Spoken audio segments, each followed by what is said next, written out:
নমস্কার। আজকে আমরা আলোচনা করব যে যদি কারোর ব্যাক পেন হয়ে থাকে কিংবা কোমরে যন্ত্রণা হয়ে থাকে, তাহলে একটা ব্যাড হ্যাবিট আমি তাদেরকে বলবো, যে ব্যাড হ্যাবিটটার জন্য তাদের কিন্তু এই কোমরে যন্ত্রণাটা কিন্তু সারছে না বা কমছে না। সেই ব্যাড হ্যাবিট অথবা বদ অভ্যাস সেটা কি সেটা হলো কি আমাদের ওঠার পশ্চার। আমরা শুয়ে থেকে যখন উঠতে যাই সেই পশ্চারটা আমাদের ভালো করে খেয়াল রাখতে হবে। কারণ দেখুন, আপনি কোমরে যন্ত্রণার জন্য ডাক্তারের কাছে গেছেন, ডাক্তার ওষুধ দিয়েছেন, ফিজিওথেরাপি রেকমেন্ড করেছে, ফিজিওথেরাপি করছেন, এর সত্ত্বেও কিন্তু ব্যথা যন্ত্রণা কমছে না। হয়তো কিছুটা কমছে, আবার হয়তো বাড়ছে। তো এইগুলোর জন্য কিন্তু মূল দায়ী হচ্ছে আপনাদের এই ভুল পশ্চারে ওঠা কিংবা এই ব্যাড হ্যাবিটের জন্য। সেটা আজকে আমরা দেখে নেব।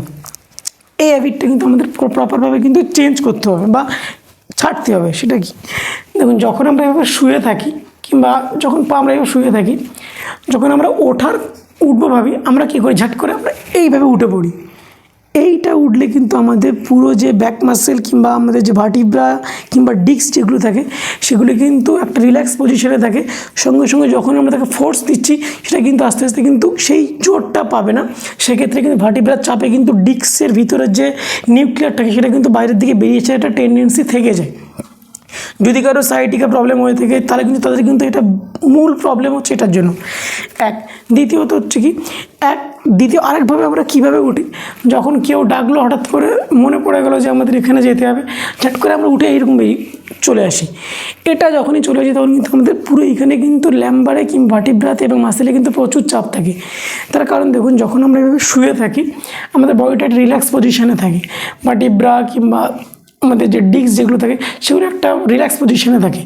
যখন তাদেরকে আমরা স্ট্রেন্থনিং করি, যখন তাকে আমরা একটা টান যখন দেওয়া থাকবে, সেই মুহূর্তে যদি আমরা জোর উঠতে যাই এবং জোর যখন ঝটকা মেরে যখন উঠতে যাব, সেক্ষেত্রে কিন্তু এইখানে চাপ পড়বে এবং যে ডিস্ক যেটা থাকে, ডিস্কের যে নিউক্লিয়াস সেটা কিন্তু ভার্টিব্রার চাপে কিন্তু পিছন থেকে বেরিয়ে আসার একটা টেন্ডেন্সি থেকে যায়। এখানে আমাদের কাজ কী হবে সেটা দেখুন। যখন বিশেষ করে যাদের ব্যাক পেন, যাদের প্রবলেম হয়ে রয়েছে, তারা যখন উঠতে যাবে একটা কাজ করবে, যে সাইড দিয়ে হোক না কেন, ডান সাইড হোক বাম সাইড হোক, যে সাইড উঠতে যাবে আগে একটা হাত আপনাকে এখানে সাপোর্ট দিয়ে পা দুটো আস্তে আস্তে নামিয়ে এইভাবে করে বডিটাকে উঁচু করতে হবে। যেটা হলে গিয়ে আমাদের পুরো কোমরটাতে কিন্তু চাপটা কম পড়বে। সেটা ডান সাইডে হতে পারে, বাম সাইডে হতে পারে। ওঠার নিয়ম হচ্ছে এইটা যদি করতে পারেন, দেখুন আপনাদের আলাদা যে ওষুধ থেরাপি যেগুলো নিচ্ছেন তার সঙ্গে যদি এই হ্যাবিটটা যদি আপনি এড়িয়ে চলেন, তাহলে কিন্তু আপনি বুঝবেন যে আপনার কোমর যন্ত্রণা কিন্তু অনেকটা কমে গেছে।